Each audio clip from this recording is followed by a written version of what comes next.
الذی یؤتی مالہ یتزکا. اب اوپر دیکھیں، اوپر دو چیزیں فرمائی تھی. الاشقا کون ہے؟ الذی کذب وتولی، تکذیب کرتا ہے اور گریز کی راہیں اختیار کرتا ہے. ان کے مقابلے میں ارشاد فرمایا اتقی کون ہے؟ الذی یؤتی مالہ، فرمایا کہ یہ وہ اتقی ہوتا ہے جو دیتا ہے. الذی یؤتی، جو دیتا ہے. کیا دیتا ہے؟ مالہ، اپنا مال، اپنی جدوجہد، اپنی محنت، جو کچھ اس کے پاس ہے وہ دے ڈالتا ہے. اور یہ جو دے دینا ہے رفقا محترم 9:111 کی روح سے ان اللہ اشتری من المؤمنین انفسهم واموالهم، انسان جو کوئی دیتا ہے وہ نفس دیتا ہے اور مال دیتا ہے، اور اس کے نتیجے میں اسے الجنہ ملتی ہے. الجنہ. یہ فرمایا کہ الاتقی وہ ہے، یؤتی وہ دے دیتا ہے. کیا دے دیتا ہے؟ مالہ. ایک معنی تو یہ ہے کہ اپنا مال، اور اس کا دوسرا معنی ہے ما لہو، وہ سب کچھ جو اس کے پاس ہوتا ہے. بلانگنگ، اپنا ٹائم، وقت، انرجی، سوچ، جدوجہد، جو کچھ اس کے پاس ہوتا ہے اس کو دے ڈالتا ہے. دے دیتا ہے وہ سب کچھ جو اس کے پاس ہوتا ہے. اچھا، اس کو کیا حاصل ہوتا ہے؟ یہ تو دے دیتا ہے، تو دینے سے یہ پاتا کیا ہے؟ اس کو کیا حاصل ہوتا ہے؟ اب ارشاد فرمایا یعطی مالہ، دے دیتا ہے جو کچھ اس کے پاس ہوتا ہے، مال دیتا ہے. آؤٹ پٹ کیا ہے؟ یتزکا، یعنی دے دینے سے، دوسروں کو دے دینے سے اس کو کیا حاصل ہوتا ہے؟ یتزکا، یہ زکوٰۃ حاصل کرتا ہے. یعنی دوسروں کو دینے سے ذات انسانی اپنی زکوٰۃ حاصل کرتی ہے. دوسروں کو دینے سے دوسروں کی ضروریات کو پورا کرنا، وہ ضروریات مادی ہوں، مانوی ہوں، یہ ضروریات جب ہم دوسروں کی پورا کریں گے اور ہر فرد دوسرے کی ضروریات کے لیے وقف ہو جائے گا، تو اس طرح ذات انسانی جو ہے اس کا تزکیہ ہوتا ہے، اس کی نشو و نما ہوتی ہے، بڑھوتری ہوتی ہے، ذات انسانی بڑھتی ہے. تو ذات انسانی کی جو گروتھ ہے رفقا محترم وہ زکوٰۃ ہے، اور مال اس کا ذریعہ ہے. اب اس کے ساتھ ذرا پیچھے دیکھیں سورہ الاعلی،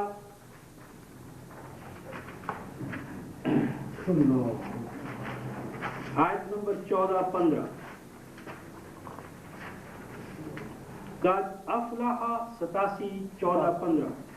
قد افلح من تزکا وذکر اسم ربہ فصلی. قد افلح من تزکا، کامیاب ہوا، بامراد ہوا جس نے اپنا تزکیہ کیا. اور تزکیہ کرنے کا طریقہ کار کیا ہے؟ ذکر اسم ربہ، ذکر اسم ربہ، اور اس نے اس کام کے لیے اپنے رب کے جو اسماء ہیں ان میں سے اس میں رب کو سامنے رکھا، رب کو. اور رب کی ایک تعریف یہ ہے کہ یطعم ولا یطعم، کہ صفت رب کو اس نے اپنا آئیڈیل بنا لیا. صفت رب کیا ہے؟ یطعم ولا یطعم. اور پھر فرمایا کہ یہ ذات انسانی کا اس طرح اس نے تزکیہ کیا، اور مزید برآں یہ کہ وہ مصلی بھی بنا، مصلی بھی بنا. تو میری بات یہ تھی کہ ذات انسانی کا تزکیہ ہوتا ہے دوسروں کی نشو و نما کرنے سے. وہ نشو و نما مالی بھی ہوتی ہے اور مادی اور مانوی ہر حوالے سے. اب ہم اس ضمن میں دو اور باتیں ہیں. ایک تو یہ کہ یہ ذات انسانی کا جو تزکیہ ہے رفقہ محترم، یہ اقدار وحی کے بغیر نہیں ہے، اقدار وحی کے بغیر نہیں ہے. نمبر دو، اس کے لیے جماعتی زندگی شرط ہے. اور تیسری یہ ہے کہ اس کے لیے آزاد و خود مختار ریاست شرط ہے. یہ عقل انسانی کی بنیاد پر نہیں ہو سکتی. نمبر، جماعت تجرد گاہوں میں نہیں ہو سکتی. اور یہ غلامی، محکومی اور محتاجی کی جو زندگی ہے اس میں ممکن نہیں. یہ جو پہلی بات ہے کہ عقل انسانی کی بنیاد پر نہیں، یہ طے شدہ بات ہے. تجرد گاہوں میں نہیں ہوتی. اس کے لیے قرآن نے سورہ النساء جو ہے اس کی آیت نمبر 49 میں اور سورہ 53 جو ہے اس کی آیت نمبر 32 میں یوں ارشاد فرمایا، الم تر الی الذین یزکون انفسہم. الم تر یہ یہود کی طرف اشارہ ہے جو مکہ، مدینہ اور عرب دنیا میں رہ رہے تھے بغیر ریاستی زندگی کے، جماعتی نظام کے. اور دعویٰ ان کا یہ تھا، الم تر الی الذین، کیا تم نے غور کیا ان لوگوں کے بارے میں یزکون انفسہم، جن کا دعویٰ یہ ہے کہ وہ اپنی ذات کا تزکیہ کرتے ہیں. یزکون انفسہم، کہ وہ مزکہ ٹھہراتے ہیں، نشو و نما یافتہ قرار دیتے ہیں اپنی ذات کو. ارشاد فرمایا، بل اللہ یزکی من یشاء ولا یظلمون فتیلا. اوپر سے بھی کر رہے ہیں. ہاں، ان کا دعویٰ ہے کہ یہ تزکیہ یافتہ ہیں اور حالت ان کی کیا ہے. فرمایا ان سے کہو، بل اللہ یزکی من یشاء، بلا شبہ اللہ تزکیہ کرتا ہے من یشاء، ان کا جو اللہ تعالی سے تزکیے کے متمنی ہوتے. شرط یہ ہے کہ ذات انسانی کی طرف سے انیشیٹو ہو. اور جب اللہ اپنی اقدار کی اساس پر کسی معاشرے کا تزکیہ کرتا ہے تو وہاں حالت کیا ہوتی ہے؟ وہاں یہ ہے وَلَا يُظْلَمُونَ فَتِيلًا. یہ ہے معیار کہ جہاں پر ذات انسانی کا تزکیہ ہوگا، یہاں جس معاشرے میں ذات انسانی مزکہ ہوگی، ذات انسانی، تو ذات انسانی جہاں مزکہ ہوگی وہاں کہیں تمہیں ظلم نظر نہیں آئے گا. وَلَا يُظْلَمُونَ، اس معاشرے میں ظلم نہیں ہوگا. جس معاشرے میں حالت ہو کہ ظالم دندناتے پھریں اور مظلوموں کا کوئی پرسان حال نہ ہو، باطل دعویٰ ہے کہ وہ نشو و نما یافتہ ہے.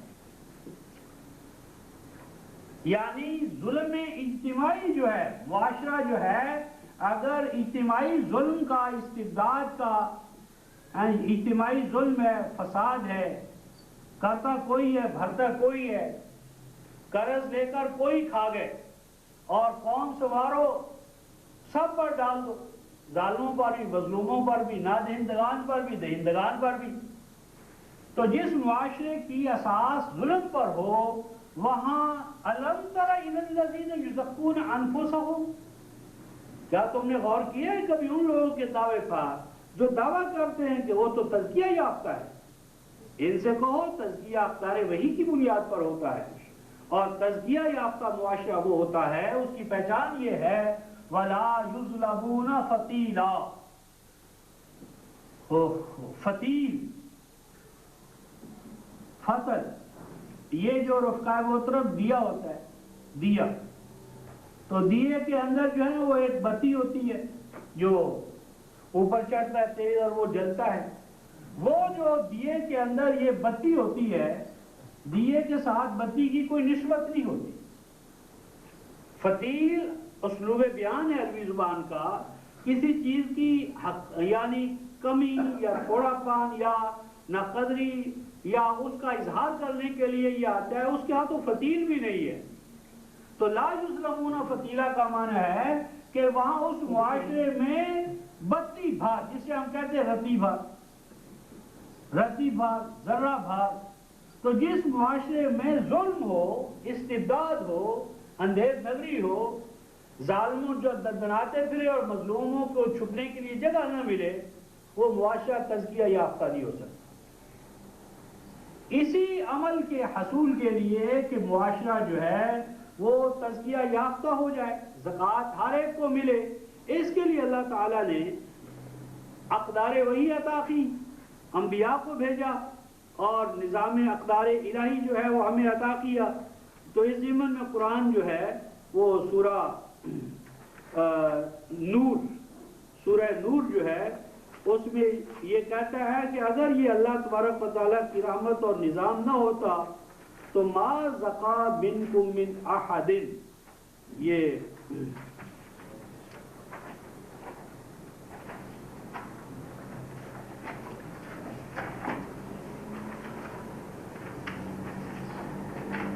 آیت نمبر 21،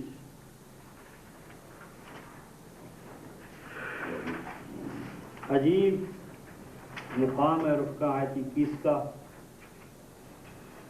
یا ایھا الذین آمنوا، اے اہل ایمان، لا تتبعوا خطوات الشیطان. یہاں پر شیطان سے مراد انفرادی مفاد پرستی کا جذبہ ہے، جو دراصل عقل انسانی کا دوسرے لفظوں میں مطالبہ ہے کہ ہر صاحب کی عقل جو ہے اسے مفاد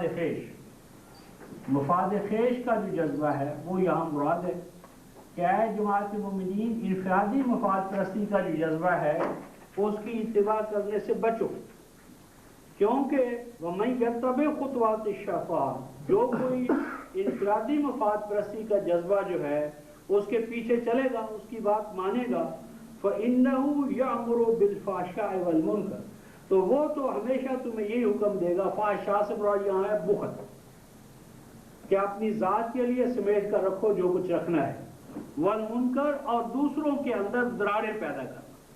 تو اس طرح سرکولیشن آف بلڈ کی طرح اگر سرکولیشن آف ویلتھ جو ہے وہ روٹیٹ نہیں کرے گی، سرکولیٹ نہیں کرے گی، تو جس کے اندر جمع ہوگی وہ بھی تباہ ہوگا، اور جہاں وہ پانی نہیں پہنچے گا وہ بھی تباہ ہوگا. تو پہلے انفرادی درجے میں بخل ہے، فقر، اور پھر اس کے اجتماعی نقصانات منکر. آگے فرمایا وَلَوْلَا فَضْلُ اللَّهِ عَلَيْكُمْ وَرَحْمَتُهُ، یہ جو فضل اللہ ورحمتہ ہے یہ ہے اللہ کا قرآن. سورہ یونس آیت نمبر 57-58. سب سے بڑا فضل، سب سے بڑی رحمت اللہ کا کیا ہے؟ قرآن ہے، اس کی وحی ہے. اور یہاں پر علیکم آیا ہے، لولا فضل اللہ علیکم، علیکم فیکم نہیں آیا، فیکم نہیں آیا، علیکم آیا. علیکم اور فیکم میں یہ فرق ہے، فیکم جو ہے موجود، جس طرح آج ہمارے اندر ہے، ہمارے اندر قرآن تو موجود ہے لیکن علیکم نہیں ہے. علیکم ہے نفاذ کے حوالے سے،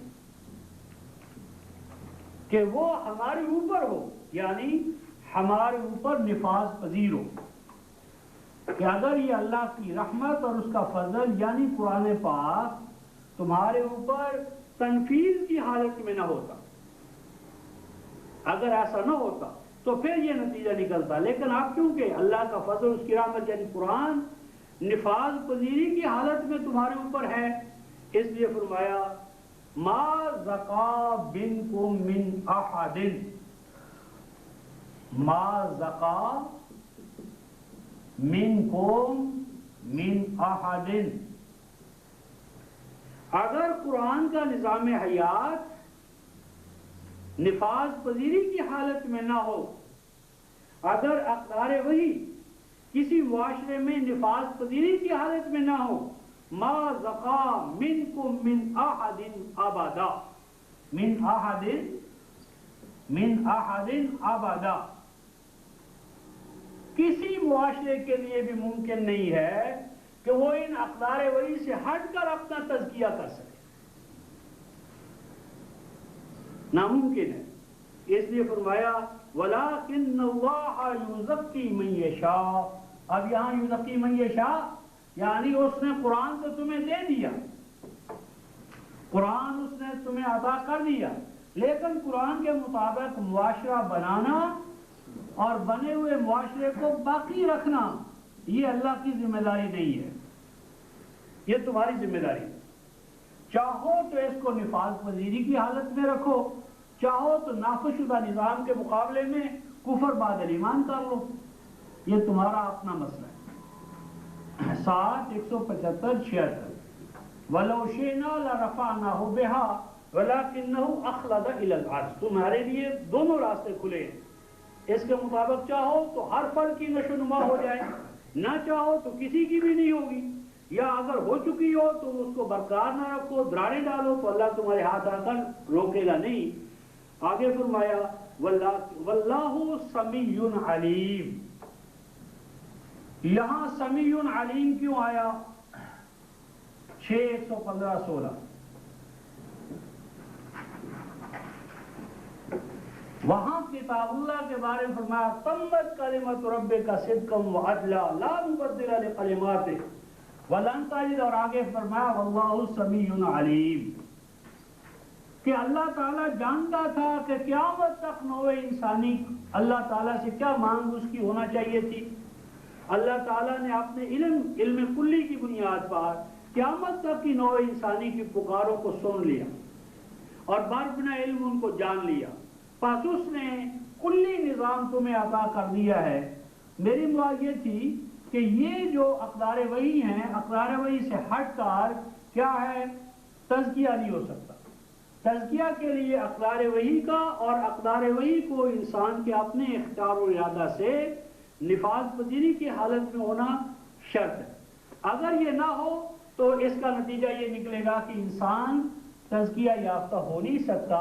تو اس میں میں نے یہ عرض کرنا تھا کہ ذات انسانی کے تزکیے کے لیے ضروری ہیں اقدار وحی، اور اقدار وحی کے ساتھ ضروری ہے آپریٹرز یعنی معاشرہ، اجتماعیت۔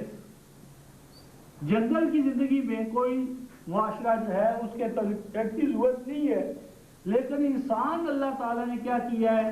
خالق الانسان من علق، خالق الانسان من علق۔ عام ترجمہ تو اس کا یہ ہے کہ اللہ تعالیٰ نے انسان کو ایک جونک نما جو دوبڑا ہے اس سے پیدا کیا، اور ہم اس کا دوسرا معنی بھی کرتے ہیں من علق، یہ نیچر کا بیان ہے۔ اعلیٰ کا یا علیہ کو ایک کا دوسرے کے ساتھ جڑنا، ریلیٹڈ ہونا، ایسوسیٹ ہونا، یعنی انسان کو جو چیز انسان بناتی ہے وہ سوسائٹی ہے۔ انسان جو ہے وہ سوشل اینیمل ہے۔ من علق، انسان کو جو چیز انسان بناتی ہے وہ سوسائٹی ہے۔ اگر انسان کو سوسائٹی سے کاٹ دیا جائے، کسی تجرد کی زندگی میں، خانقاہ میں یا کسی غار میں رکھ دیا جائے تو اس کے پاس زبان بھی نہیں ہوگی، میننگ لیس آوازیں ہوں گی۔ اس لیے انسان کو انسان بنانے میں سوسائٹی کا مرکزی کردار ہے۔ اس لیے اگر سوشل انوائرمنٹ جو ہے اگر آپ ان کو اقدار وحی کے مطابق نہ ڈھالیں گے تو ایسا ہی ہے کہ جس طرح آپ کسی جگہ مچھلیاں لے جائیں اور ان کے لیے مناسب ماحول پانی کا مہیا نہ کریں تو کیا ہوگا؟ مر جائیں گی۔ تو دونوں لازم ملزوم ہیں۔ سوشل لائف جو ہے، سوسائٹی جو ہے وہ لازم ہے تو کہ انسان ایک سوشل اینیمل ہے، اور اس کے ساتھ یہ ضروری ہے سوسائٹی کے ساتھ ریاست جو ہے وہ انہی اقدار کے مطابق اس کے نفاذ پذیر کی ذمہ دار ہو.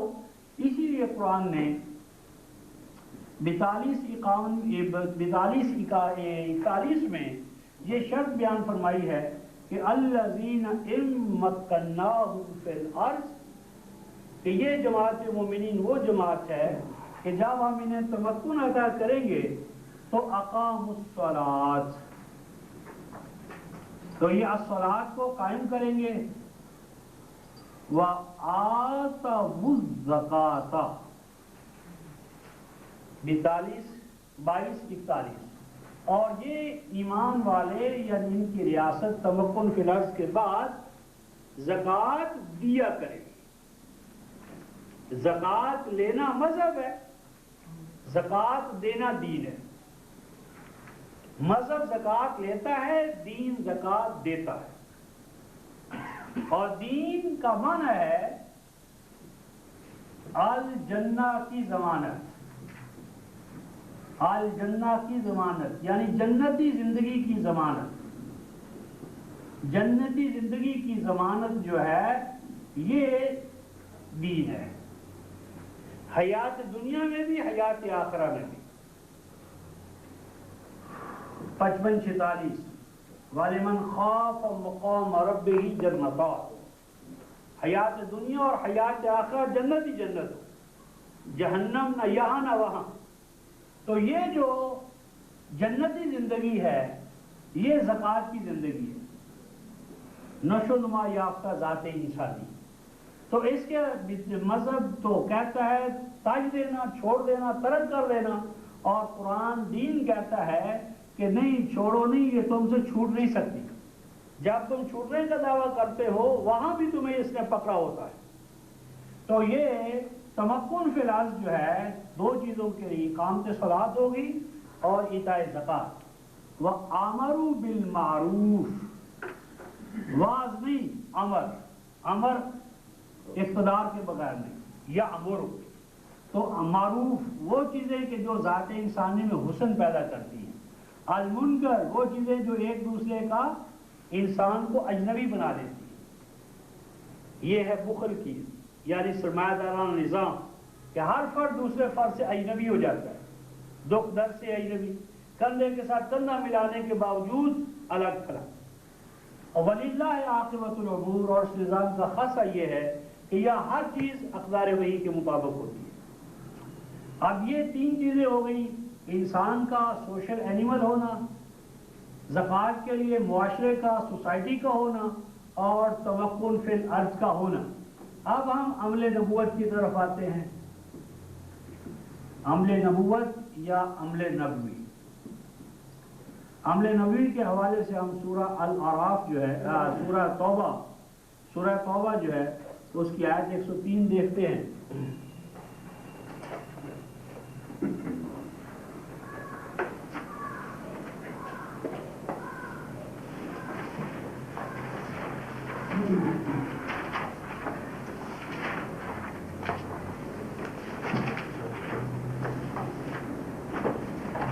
سورہ توبہ آیت 103 ارشاد ربانی ہے، خذ من اموالہم، خذ من اموالہم صدقۃ. خذ اس کا خطاب جو ہے وہ ہے، مخاطب کون ہے؟ نبی پاک صلی اللہ علیہ وسلم، یعنی ہیڈ آف دا اسٹیٹ، یعنی حیات حاکمہ جو ہے، حیات حاکمہ اقتدار اعلیٰ، اقتدار اعلیٰ پر جو فائز ہے، سب سے بڑی شخصیت یعنی رسول، منصب رسالت کے حوالے سے. تو ہیڈ آف دا اسٹیٹ مخاطب، خود حکم دیا جا رہا ہے کہ لو، حاصل کرو، حاصل کرو، لو. کہاں سے لو اور کیا لو؟ دو سوال. خود لینے والا، آخذ کون؟ الرسول. اور رسول لے. کہاں سے لے اور کیا لے؟ من اموالہم، لینا کہاں سے؟ من اموالہم، ان کے یعنی اہل ایمان کے، اہل ایمان کے اموال میں سے، اہل ایمان کے اموال میں سے لو۔ مال میں سے جو لیا جائے گا وہ مال ہی ہوگا، مال میں سے پانی سے جو ہم چیز لیں گے وہ پانی ہوگی، مال سے جو چیز دیا جائے گا وہ مال ہی ہوگا۔ خذ من اموالہم مال، مال لو ان کے اموال میں سے، کیونکہ 219 کی روح سے فرمایا یسألونک ماذا ينفقون قل العفو، تو فرمایا کہ ان کے اموال میں سے مال لو، لیکن اس مال کو قرآن کہتا ہے صدقاتن، وہ جو کچھ لیا جائے گا، جو کچھ مومن دے گا اپنے مال میں سے، ہیڈ آف دا اسٹیٹ لے گا ہمارے اموال میں سے، اس کو قرآن نے صدقہ کا مال نہیں کہا۔ یہ صدقہ ہے فنکشن کے حوالے سے، یعنی یہ مال جو ہم دیں گے اپنے اموال میں سے، یہ علامت ہے، ٹوکن ہے، سائن ہے اس بات کا کہ ہم اس مال کا اپنے آپ کو کلی مالک نہیں سمجھتے، ہم اس مال کے حق سے دستبردار ہو چکے ہیں، ہم اس مال میں ہماری حیثیت ہے مستخلف، ہماری حیثیت ہے مستخلف۔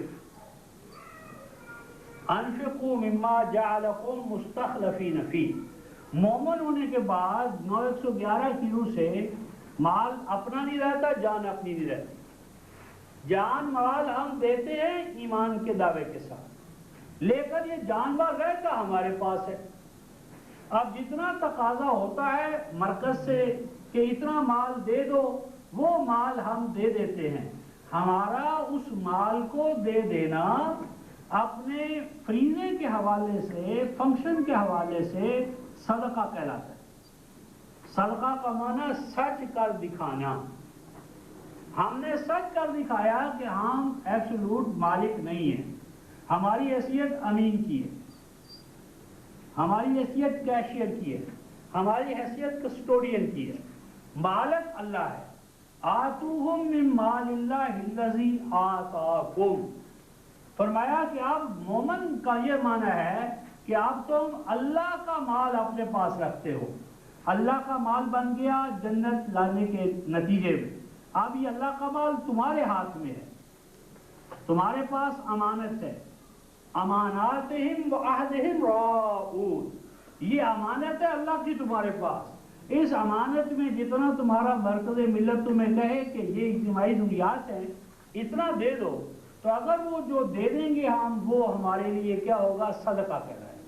صدقہ کا معنی ہے سچ کر دکھایا ہم نے اپنے عہد کو، یعنی یوں قرآن نہیں کہتا خذ من اموالہم زکاتن کہ لیا کرو ان کے مال میں سے زکات، یہ قرآن نہیں کہتا، خذ من اموالہم عشرن یہ نہیں کہہ رہا، خذ من اموالہم صدقہ، اموال میں سے جو دیا جائے گا وہ صدقہ ہوگا۔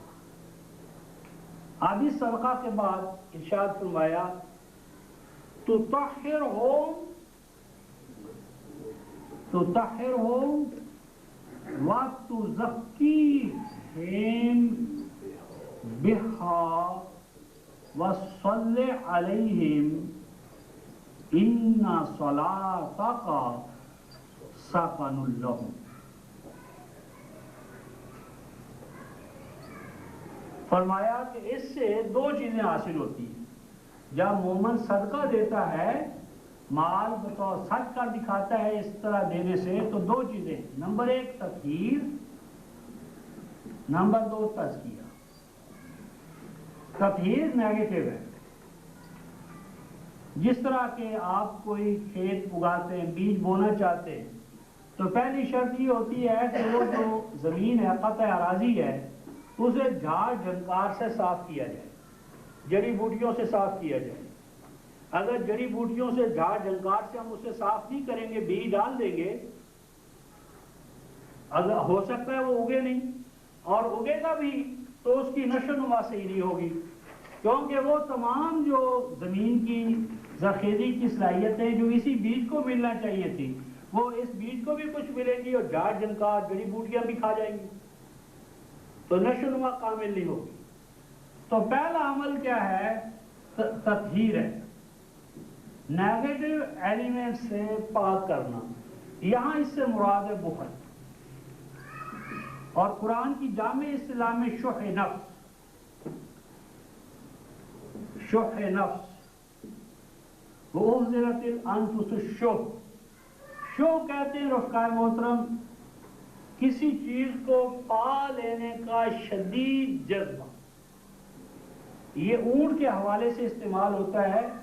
اونٹ میں بھوک برداشت کرنے کی، پیاس برداشت کرنے کی کافی صلاحیت ہوتی ہے، کیونکہ اس کا جو کوہان ہے اس کے اندر وہ فاضل چربی ہوتی ہے، لیکن ایک سے جاتی ہے کہ وہ ختم کر لیتا ہے، یا اسے خطرہ ہوتا ہے کہ اب یہ ختم ہو، پانی کی تلاش میں نکلتا ہے، تو پانی کی تلاش میں مارا مارا پھرتا ہے، اور وہ جو اس حالت کے اندر پانی کو دیکھ لے تو اس پانی کو پانے کی جو اس کے اندر امنگ یا طلب یا ڈیمانڈ ہوتی ہے وہ شو ہے،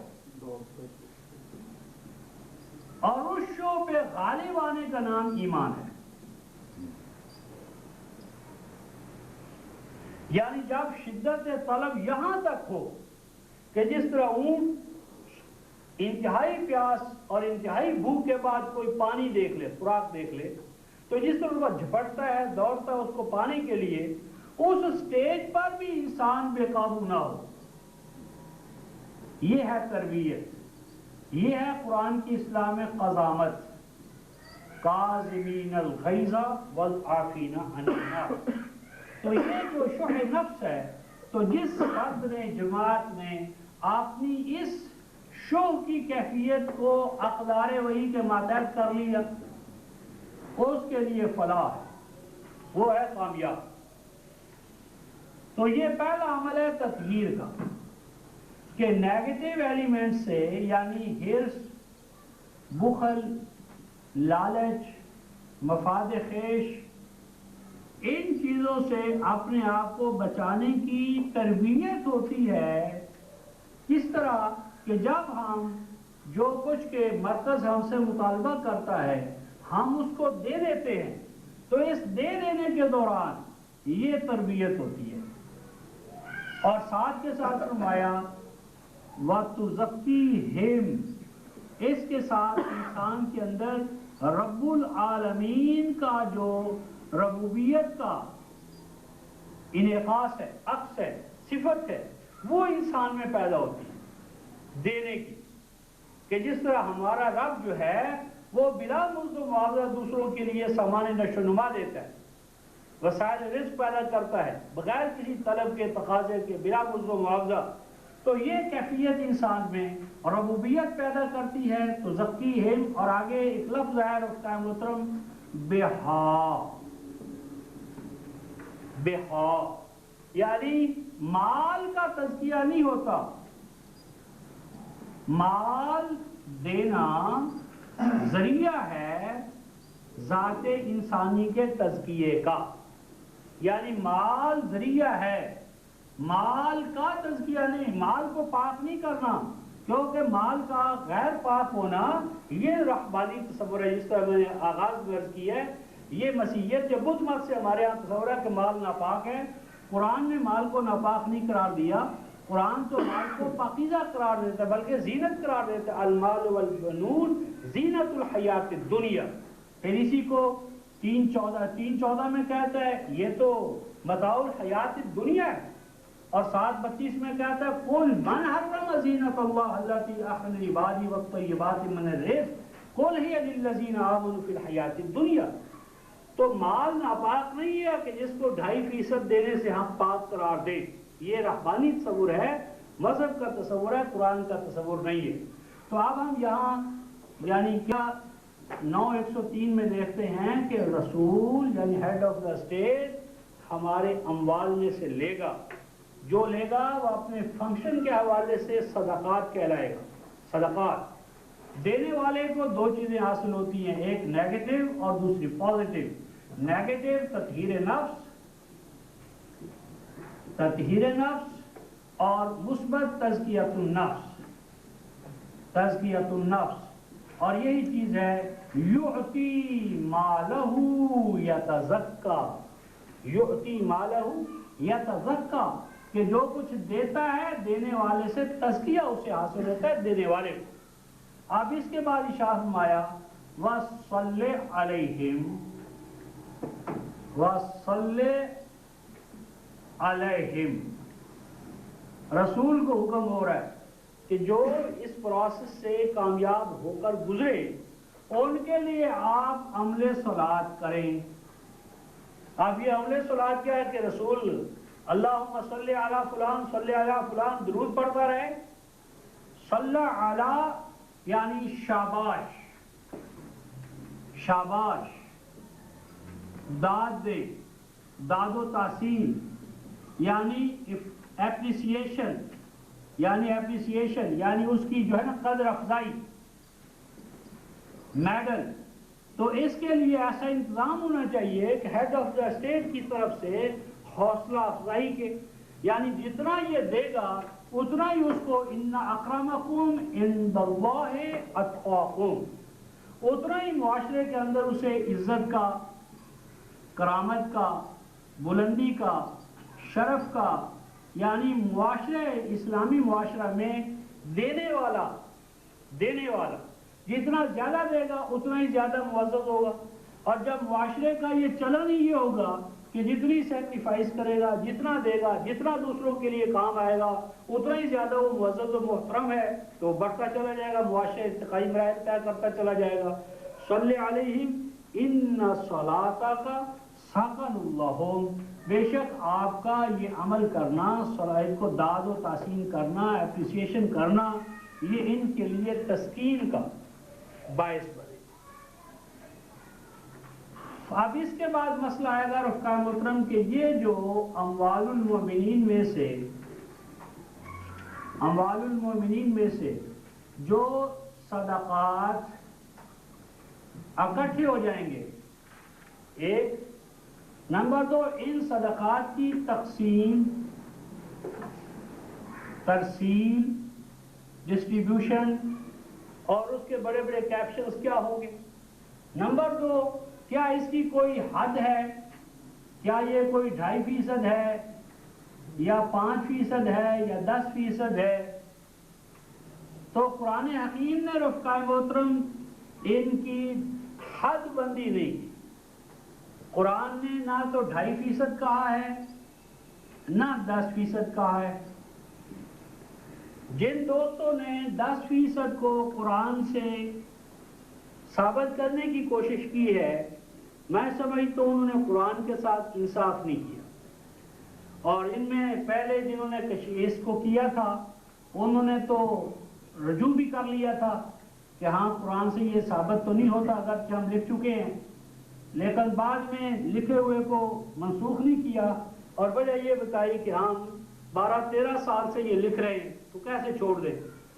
تو میں نے انہیں کہا تھا کہ تم تو 12-13 سال کا لکھا ہوا واپس نہیں لیتے، اور امت سے 1300 سالہ جو تواتر ہے اجماع اس کو چھڑانا چاہتے ہو۔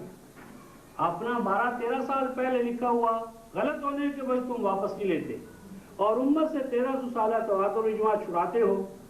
تو چونکہ یہ آیت اس ضمن میں 10% کے حق میں پیش کرنے والے پیش کرتے ہیں، تو میں چاہتا ہوں کہ آپ اس پر بھی نظر ڈال لیں۔ سورہ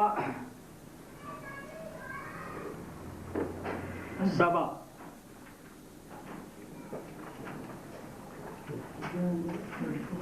سورہ سبا جو ہے یہ 34ویں سورہ ہے اور آیت نمبر 45۔ اس سے ہمارے بلاغ القرآن والوں نے بھی اور ہمارے حزب المسلمین والوں نے تازہ یہ استنباط کیا ہے کہ 10% دیا جائے گا۔ تو 10% حکم قرآن نہیں ہے، یہ یہودیت ہے، 1/10، یہ یہودیت کا یکدہ یا یک دہی کا تصور کا قرآن میں نہیں ہے. یہ آیت ہے 45. وَقَذَّبَ الَّذِينَ مِن قَبْلِهِمْ، اور تکذیب کی جھٹلایا انہوں نے جو ان سے پہلے تھے. یعنی خطاب مشرکین مکہ کی جانب، مکہ والے عرب قریب ترین ماحول میں.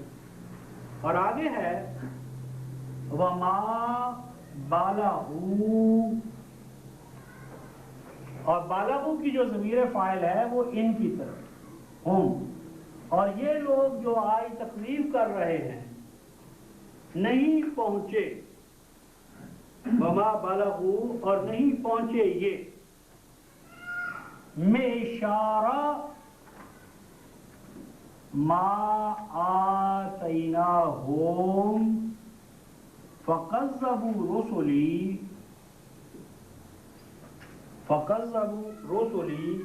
فَكَيْفَ كَانَ نَكِيرِ. كَذَّبُوا رُسُلِي فَكَيْفَ كَانَ نَكِيرِ. اور یہ لوگ نہیں پہنچے ان کے، یعنی جو ان سے پہلے کے مکذبین تھے ان کے 10ویں کو بھی. یعنی یہاں دو ہیں جماعتیں، ایک ہیں مکذبین الاولون یعنی پہلے تکذیب کرنے والے، مکذبون الاولون یعنی قوم عاد، قوم ثمود، قوم شعیب، قوم لوط، نمرود، فرعون، حامان، قارون، مکذبون الاولون. اور اس کے بعد یہ ہیں مکذبین جو یہ پہنچے ہیں. تو قرآن یہ کہہ رہا ہے کہ یہ لوگ جو آج کے مکذب ہیں یہ ماضی کے مکذبین کے 10ویں کو بھی نہیں پہنچے. یعنی یہ ان کا عشر عشیر بھی نہیں، جسے ہم کہتے ہیں، یہ ان کا عشر عشیر بھی نہیں ہے. یعنی ان کا کوئی آپس میں توازن ہے ہی نہیں. یہ تو ان کے یعنی مشرکین مکہ جو ہیں ان کی قوت و طاقت فرعون، حامان اور قارون کے مقابلے میں کچھ بھی نہیں ہے. یہ کس برتے پار یا کس بھروسے پار، یہ کس گھمنڈ میں ہے. تو جو ان سے بھی بڑے بڑے مکذبین تھے ان کو ہم نے پکڑا. تو جب انہوں نے تکذیب کی فَكَذَّبُوا رُسُلِي، انہوں نے ہمارے رسولوں کی جب تکذیب کی فَكَيْفَ كَانَ نَكِيرِ، تو تاریخ کے صفحات پہ دیکھو، ان کی آبادیوں کے کھنڈرات کو جا کر دیکھو کہ ان کے لیے میرا جھٹلانا کیسا رہا. ان اقدار وحی کا جھٹلانا، انکار کرنا، کیا نتیجہ نکلا ان کے لیے. تو اب یہاں پر زکوٰۃ یا زکوٰۃ کے 10ویں کا سیاق و سباق میں کوئی ذکر نہیں ہے. لیکن میشار کا لفظ آ گیا تھا تو ڈوبتے کو تنکے کا سہارا ہونے کا ہو نہ ہو یہاں سے 10واں ثابت کر لیا جائے. تو 2 2 4 یہ تو صحیح ہے، لیکن 2 2 4 روٹیاں، انہوں نے کہا روٹیاں کیسے؟ انہوں نے کہا مجھے بھوک لگی ہے. تو یہ صرف شدت طلب تھی کہ جس کے نتیجے میں وہ یہاں تک پہنچے. ادروائز سیاق و سباق میں اس کا کوئی مسئلہ نہیں تھا. تو بات یہ ہے کہ انفاق کرنا ہے العفو کا. العفو کا ایک تعین تو فرد خود کرتا ہے، فرد مومن، اور دوسری طرف اس کا معاشرہ، مومن معاشرہ جو ہے وہ اپنی ضروریات کا، کہ اس وقت ہماری جماعتی یا اجتماعی ضروریات کیا ہیں اور ہمارے معاشرے کے وسائل کیا ہیں. تو یہاں سے منصوبہ بند معیشت کا آغاز ہوگا. منصوبہ بند معیشت کہ ہماری جو بنیادی لائبلٹیز ہیں وہ کیا ہیں، اور لائبلٹیز کو پورا کرنے کے لیے ہمارے پاس وسائل کیا ہیں، اور ان وسائل میں سے ہم کتنا لیں کہ افراد کی معیشت بھی چلتی رہے، وہ سارے کے سارے کاہل اپاہج ہو کر نہ بن جائیں، وہ اپنا کاروبار حیات بھی چلائیں، زندگی کی گاڑی بھی چلے، اور حاجت مندوں کی جو حاجت مندیاں ہیں ان کو دور کرنے کے بھی آہستہ آہستہ ہم قابل ہوتے چلے جائیں. اس کے لیے ہم نے منصوبہ بندی کرنی ہے.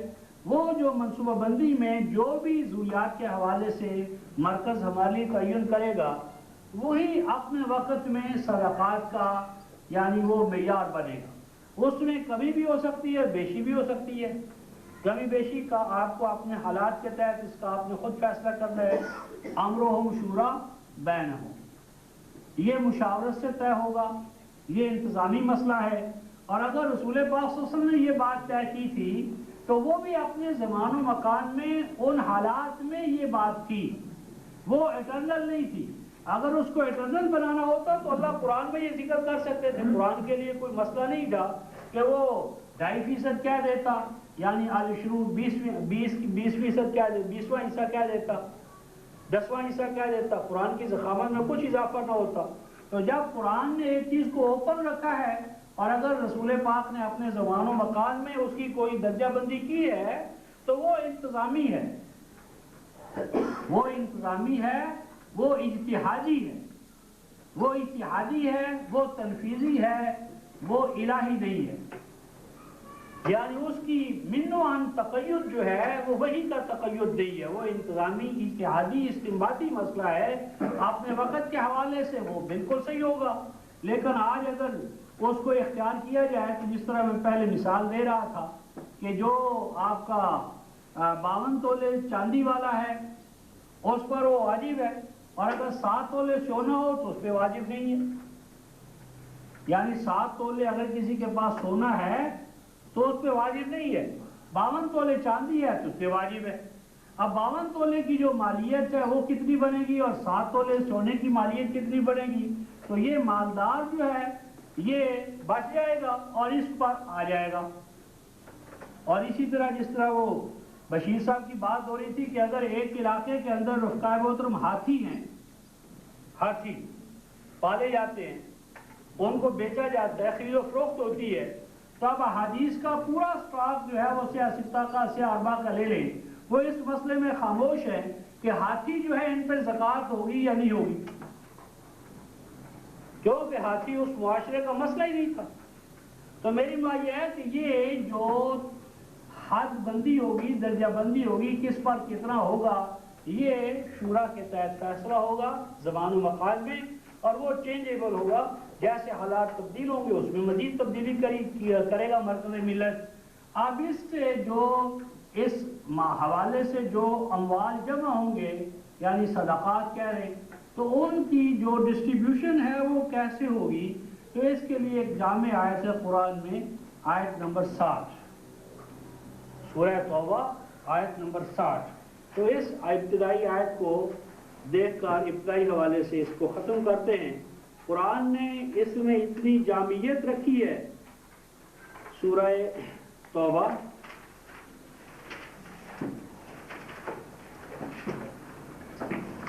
انما الصدقات,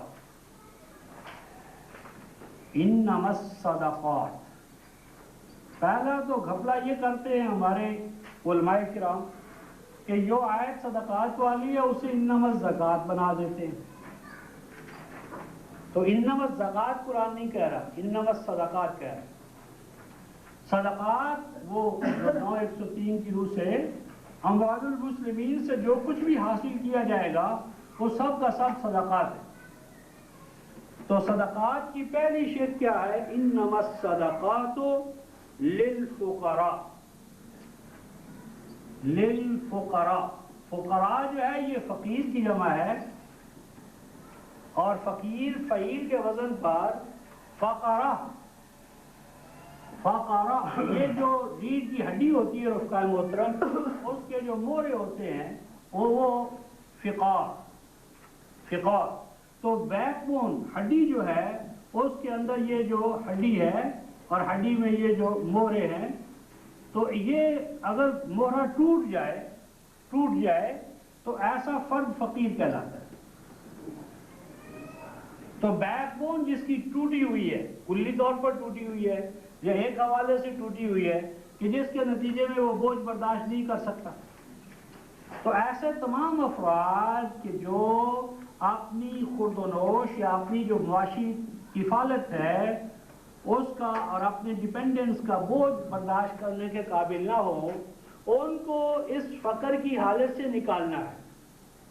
نمبر 2 والمساکین, مساکین ساکنہ سے کہ جن کا چلتا ہوا کاروبار رک گیا. یہ ہیں حوادث کی زد میں آنے والے, ٹھیک ٹھاک تھے لیکن بلائے ناگہانی آئی, یعنی کوئی بلائے ناگہانی آ گئی, فلڈ آ گیا, زلزلہ آ گیا کہ جس کے نتیجے میں وہ چلتا ہوا کاروبار, چلتے ہوئے افراد رک گئے. تو ایسے افراد جو چل رہے تھے وہ رک گئے, ان کو دوبارہ چلانا. گویا کہ اکنامک ڈیڈ لاک جو ہے، اکنامک ڈیڈ لاک، معاشی تعطل، افراد انسانیہ کی زندگی سے نکالنا، یہ بنیادی ضرورت ہے. اکنامک ڈیڈ لاک کہیں نہ ہو، ہر فرد کو جو ہے وہ معاشی جدوجہد کے اندر انوالو کر دیا جائے، اس کو اہل کیا جائے کہ وہ معاشی جدوجہد کو بروئے کار لانے کا اہل بنے. اکنامک ڈیڈ لاک کو ریزالو کرنا. والعاملین علیہا، والعاملین علیہا، اور وہ افراد کہ جو ایکسکلوسیولی یہ جو آپ کا صدقات کا نظام ہے اس کو جو مینٹین کریں گے، رجسٹروں میں ان کو مینٹین کرنے والے، کولیکٹ کرنے والے، ڈسٹریبیوشن کرنے والے، تو یہ ایک پورا سٹاف ہوگا. ریاست کے وہ کارکن کارندے جو نظام صدقات کے اکاؤنٹس، برانچز، لینا دینا، اس کے ریکارڈ کیپرز، یعنی پورا آپ آج شعبہ جو آپ کا خزانہ کا، وزارت خزانہ ہے، منصوبہ بندی کا ڈپارٹمنٹ ہے، ان سب کی حاجات و ضروریات بھی یہیں سے پوری کی جائیں گی. وَالْمُؤَلَّفَةِ قُلُوبُهُمْ، تیسرا شعبہ کیا ہوگا کہ معاشرے میں افراد انسانی یا امت مسلمہ کے جو افراد ہیں ان کے مابین ہم آہنگی پیدا کرنے کا ایک شعبہ ہوگا. یعنی معاشرے کے افراد کو ایک دوسرے کے قریب لانا. تو اس قریب لانے میں مثلا ان کے شادی کرنا، رسومات میں یکجہتی پیدا کرنا، یعنی قرب کے جتنے بھی مواقع ہیں جس سے جسم اور جان کو قریب آنے کے مواقع ملے. تالیف قلوب، دلوں میں شکنجیاں پیدا نہ ہوں، عداوت پیدا نہ ہو، ایسا ماحول پیدا کرنے کے لیے یہیں سے شروع کیا جائے گا، خرچ کیا جائے گا. وَفِي الرِّقَابِ، رقاب، رقبہ، آزادی. تو جو جہاں کہیں غلامی ہوگی، غلامی کا قلع کم کرنے کے لیے سلیوری، سرف، ڈیپینڈنس، اور وہ جو غلامی ہے جس طرح معاشرتی غلامی کا قلع کم کرنے کے لیے ان فنڈز کو استعمال کیا جائے گا. والغارمین، اور اسی طرح وہ افراد کہ جنہوں نے قرضہ لیا مرکز سے یا افراد سے، لیکن کسی وجہ سے وہ قرضے کو ادا نہ کر سکے، نادہندہ جسے آپ کہتے ہیں، قرضوں کے بوجھ تلے جو دب جانے والے ہیں، ان کا قرض کا جو نظام ہے وہ بھی یہاں سے ادا کیا جائے گا. یعنی گویا کہ اسلامی معاشرے میں کسی قرض دینے والے کا قرض ڈوب نہیں سکتا. ہوگا یہ کہ یا تو وہ فرد خود قرض ادا کرے گا، وہ نہیں کرے گا تو اس کے جو وہ افراد جو موت کی صورت میں اس کے والی بنتے ہیں، ورثہ بنتے ہیں، اس پر آئے گا. اگر وہ بھی نہیں ہوگا تو ریاست اس کی ذمہ دار ہوگی. یہ مسئلہ ہی نہیں ہوگا کہ آپ کو قرض نہ ملے مسلم سوسائٹی میں. ہر فرد دینے کی حالت میں ہوگا اور ہر فرد کو یہ ضمانت حاصل ہوگی کہ اگر وہ مر گیا تو کیا ہے، اس کے قریب قریب، اس کے بعد پھر ریاست یہ ذمہ دار ہے. تو یہ وہ ادا کریں گے. آگے فرمایا وَفِي سَبِيلِ اللَّهِ وَابْنَ السَّبِيلِ، فی سبیل اللہ. یہ فی سبیل اللہ جو ہے قرآن میں جہاں بھی آئے اس سے مراد ہے کتاب الہی. تو کتاب الہی کے لیے اسکول کھولنا، کالج کھولنا، یونیورسٹیاں بنانا، تعلیم اور تربیت اور اس کے اسپیشلسٹ افراد تیار کرنا، تاکہ اور 9/123 کے حوالے سے معاشرہ کا ہر فرد جو ہے وہ قرآنی تعلیم و تربیت سے آراستہ ہو، اس کے لیے ریفریشر کورس بنانا، یہ سارے وابن السبیل میں آ جائیں گے. اور فی سبیل اللہ کے بعد وابن السبیل، تو وابن السبیل کے اندر آ جائیں گے مسافر، روڈز، کمیونیکیشن. تو ان کی یعنی جو مسافر ہیں وہ تجارت کے حوالے سے سفر کرنے والے ہوں، تعلیم کے حوالے سے، ریسرچ ورک کے حوالے سے، تو ان کے لیے بہتر سے بہتر سڑکیں بنانا، ایئر ویز بنانا، اس کے لیے وسائل اکٹھے کرنا، ان کو راستوں پر بہتر سے بہتر سہولتیں دینا، یا امن و امان کے حوالے سے ٹریفک پولیس اور اس کے نظم و نسق کا جال بچھانا، یہ تمام کے تمام شعبے وابن السبیل میں آ جائیں گے. فریضۃ من اللہ، واللہ علیم حکیم. تو فرمایا کہ یہ ہے اس اللہ کی جانب سے ان شعبوں کا تعین کہ جو علم بھی رکھتا ہے اور حکمت والا بھی ہے. تو یہ جو رفقائے محترم زکوٰۃ ہے، اس سب کا مقصود جو ہے وہ ذات انسانی کی نشو و نما ہے، اور اس میں صفات الہیہ کو علی حد بشریت انسانی ذات میں پیدا کرنا مطلوب ہے. تو اس طرح یہ بیان ختم ہوتا ہے. آخر دعوانا ان الحمدللہ رب العالمین. اور اب اس کے بعد جو آئے گا وہ ہے کہ یہ تو ہے الزکوٰۃ، اس کی ضد غیر قرآنی تصور ہے. یہ میں اگلے اتوار کی بجائے جمعے کو بتاؤں گا کہ ربا دراصل زکوٰۃ کی ضد میں اٹھنے والا نظام ہے. یہ کوئی نظام کا ایک شعبہ نہیں ہے، بلکہ یہ ان ٹوٹیلٹی اپوزٹ نظام ہے نظام زکوٰۃ کے. دو نظام ہیں، ایک نظام ربا، دوسرا نظام صدقات. نظام صدقات، نظام زکوٰۃ ایک ہے.